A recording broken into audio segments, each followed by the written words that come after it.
look at this mess. This has gone on far too long.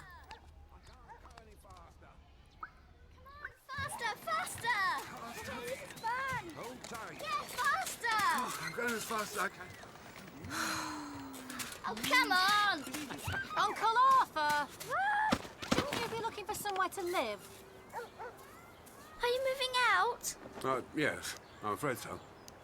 But, Mum, he's my friend. He makes up wonderful stories. Darling, I can make up stories. Ah, don't be silly. You can't? Actually, I can. Excellent. Tell us a cracking story and I'll be out by the end of the week. That's too good an opportunity to miss. All I have to do is make up a story. That's right, Tilly. This should be good. Won't you be seated, young lady? So what's your story about? It's about...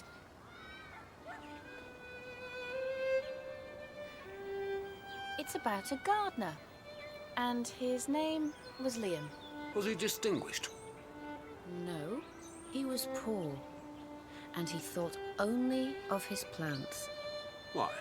Was he half-wit? Arthur! He was clever enough, but Liam's father had died at an early age, so Liam left school and took over his father's garden and he tended it with love. He worried that he knew no long words and that made him shy. Is there anyone else in this story? As a matter of fact, there is. Someone rich? Yes. Oh, good. He was called Hugh, Big Hugh, the miller. He had 6 cows, 100 sacks of flour and a flock of woolly sheep. Although he had a big house, he didn't feel he had enough money because what he really wanted was a new barn in which he could breed chickens. Liam just wanted to grow flowers to sell in the market. Damask roses and yellow roses, violets and crocuses, columbine and lady smock all bloomed or blossomed in their proper order, so there were always beautiful things to look at. In fact, Big Hugh the miller would never go by the garden without leaning over the wall and plucking a large nosegay or a handful of sweet herbs. And when he did so, he'd speak to Liam and he'd say, "Real friends should have everything in common." It is certainly a great privilege to hear you talk. I shall never have such beautiful ideas as you. Goodbye, little Liam. Thank you.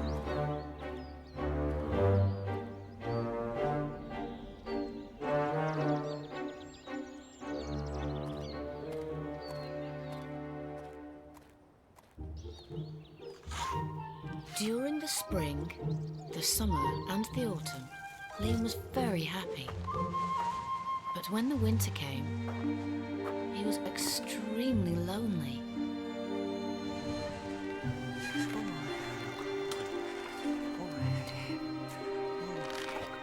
He suffered a great deal from cold and hunger.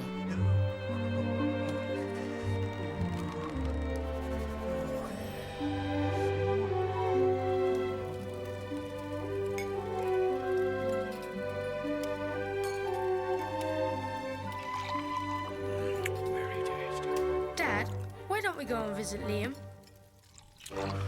There's no point, Michael, as long as the snow lasts. He won't be able to grow anything when the weather's like this. When people are in trouble, they should not be bothered by visitors. That, at least, is my idea about friendship. And I'm sure I'm right.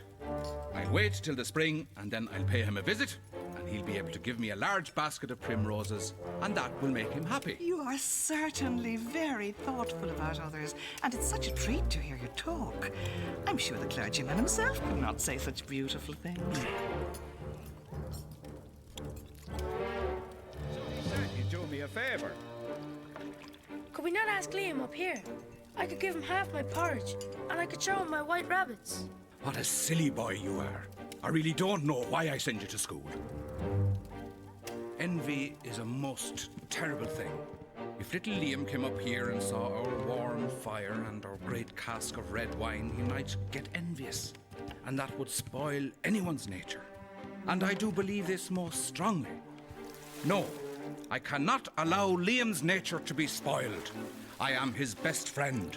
I mean, he might ask for a bag of flour on credit, and that I could not do. Flour is one thing, and friendship is another, and they should not be confused. And I'm quite sure I'm right in this opinion. Lots of people act well, but very few people talk well, which shows that talking is much the more difficult thing of the two, and much the finer thing also.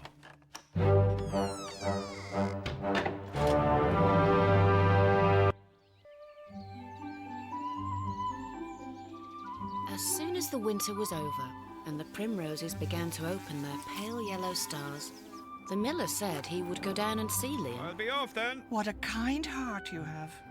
You're always thinking of others. Here, take the big basket with you for the flowers.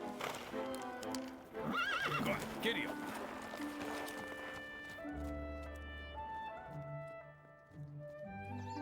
Good morning, little Liam.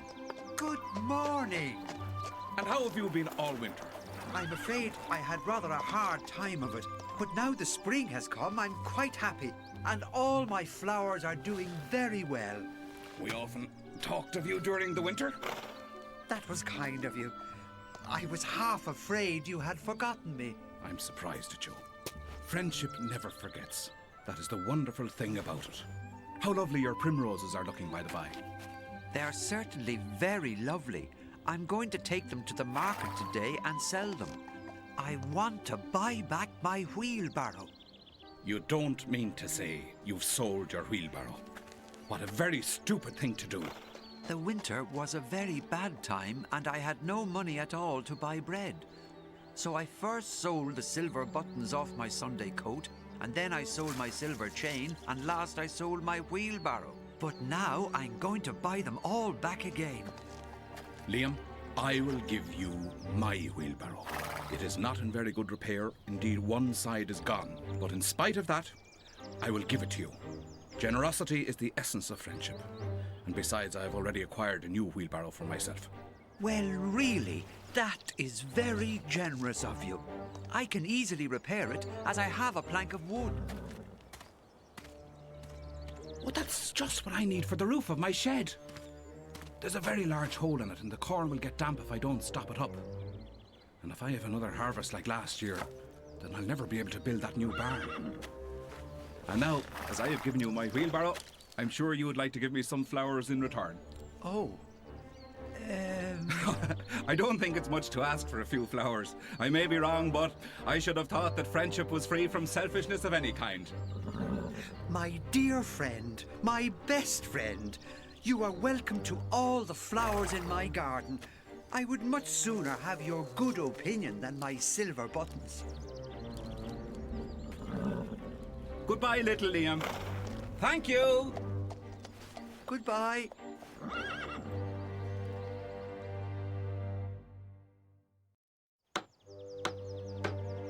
A few days later, Liam had another visit from the miller.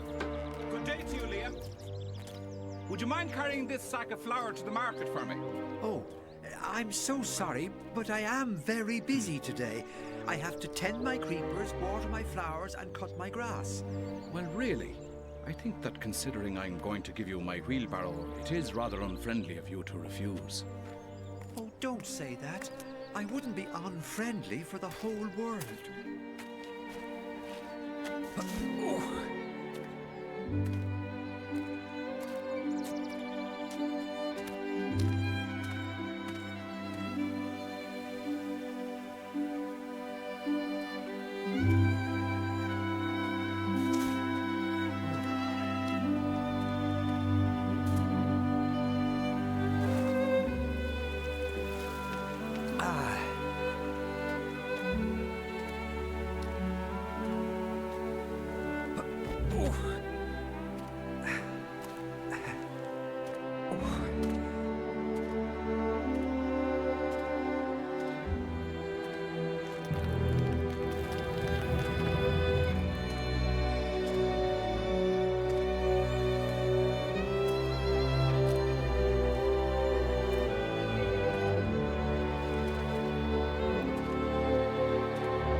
today? You can have them both for a shilling. £2. Well, what do you think? No, not quite today. No, not today. At last he reached the market, where he had a long wait. Excuse me. Have you any pigs? What? No, not today. Excuse me? Take them. I'll give you 2 and 6. All right, All right. 4 then. I'll give you 4. That's all. What do you say to me? No, I can't do that. Excuse me. Sorry, sir, but I've sold them. That'll be £1 and 8 shillings. Eventually, he sold the sack for a very good price. Thank you, sir. And then he returned home at once, for he was afraid that if he stopped too late, he might not be able to see his way.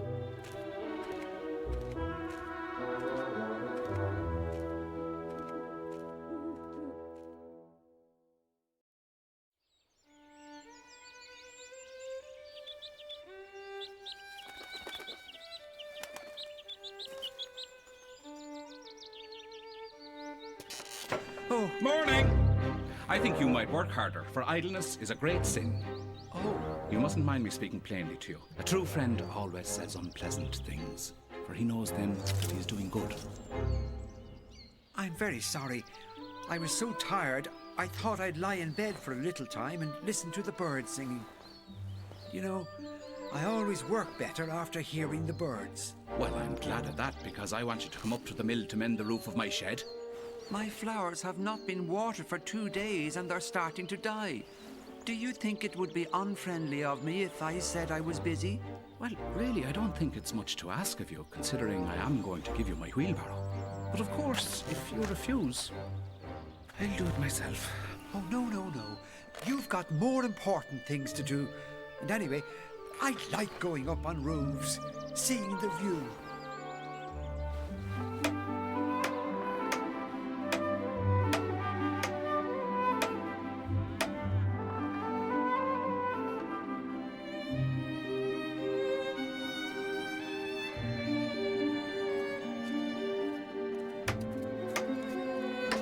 Have you finished? Yes. There's no work so delightful as the work one does for others. But now, you'd better go home and rest, because I want you to drive my sheep to the mountain tomorrow. Oh. You can take Michael with you. He might learn something. Poor Liam was afraid to say anything, and the next morning he set off at dawn with young Michael. Go on, get up, go on, up, go on, get up, go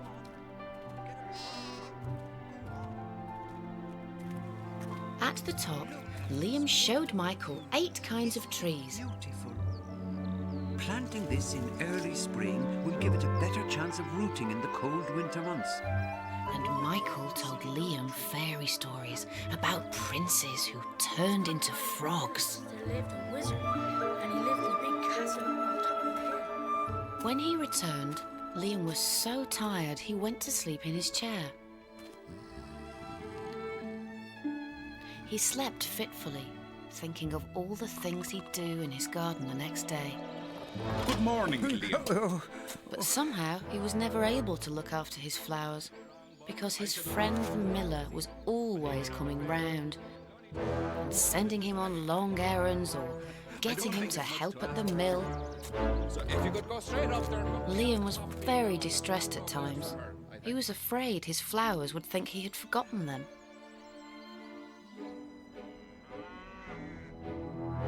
What a fine view we have from this yard. And to think I made all this myself. It really makes me feel proud. Liam consoled himself, thinking that the miller was his best friend. Besides, he is going to give me his wheelbarrow, and that is an act of pure generosity. Once upon a So he time, worked away for the miller, and Big Hugh said all kinds of beautiful things about friendship, which Liam took note of. She can't allow these misunderstandings to arise. And meanwhile, Michael gave him books which told stories about witches and wizards. But if he doesn't, I'll get you to do it.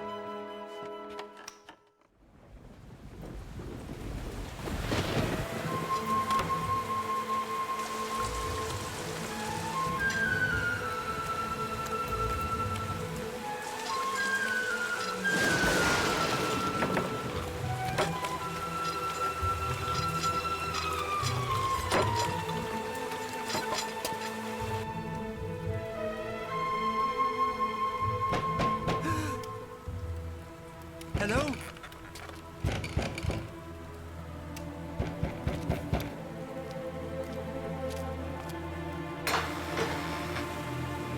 Liam, Michael has fallen ill. He's very sick and he needs a doctor at once. But it's so far and it's such a bad night, it'd be much better if you went instead. You know, I'm giving you my wheelbarrow, and so it's only fair that you do something in return. Certainly. I take it as a compliment, you coming to me. Is he all right? Let's hope so, but he needs the doctor. I'll start off at once. Here, lend me your lantern. But it's my new lantern. It would be a great loss if anything happened to it. Well, never mind. I will go without it.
Come on. Who's there? It's me, Liam. What's the matter? Michael, the miller's son, has fallen ill. The miller wants you to come at once.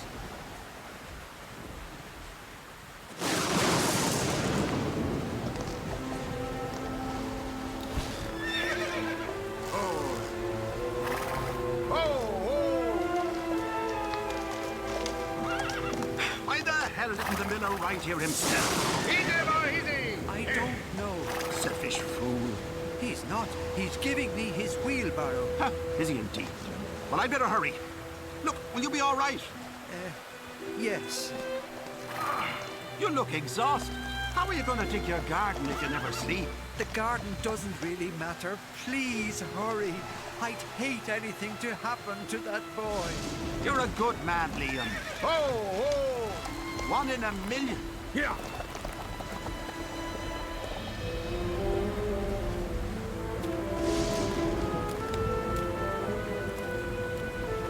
Liam set off home, but the storm grew worse. And Liam couldn't see where he was going and wandered off into the moor, which was a very dangerous place.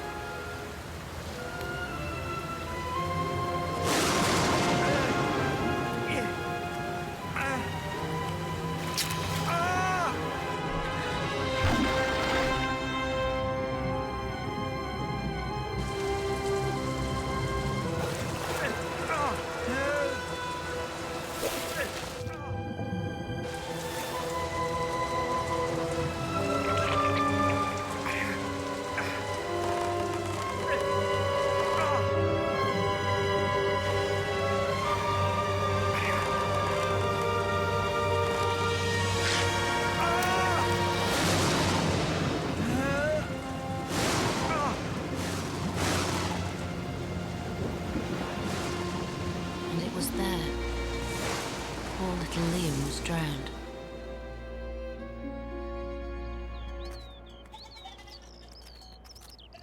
He thought he was cutting a dash, but we were in stitches when he walked in. His body was found the next day by some shepherds, floating in a great pool of water. and was brought back to his garden.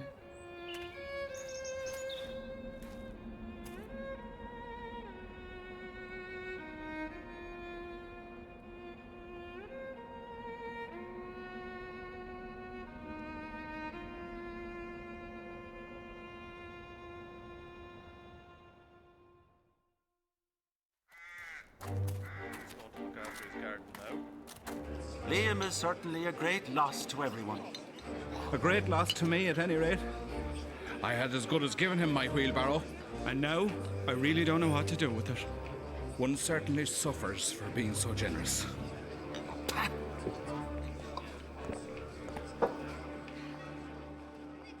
Everybody went to the church for Liam's funeral, which the miller's wife had decorated with the last flowers from his garden.